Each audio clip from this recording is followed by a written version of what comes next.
Pak, Pak, istrimu bukan? Bukan pembantu.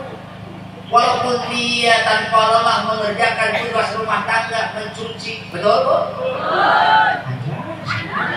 Biasa aja kelas. Walaupun dia bekerja tanpa lelah, menjedoklah kenapa untuk bekerja. Tenang Pak, tenang.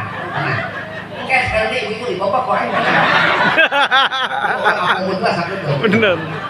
Walaupun seorang istri Pak, dia bekerja tanpa lelah untuk berkhidmat kepada suami.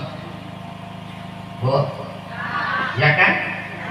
Pekerjaan seorang istri tidak pernah berhenti kecuali matanya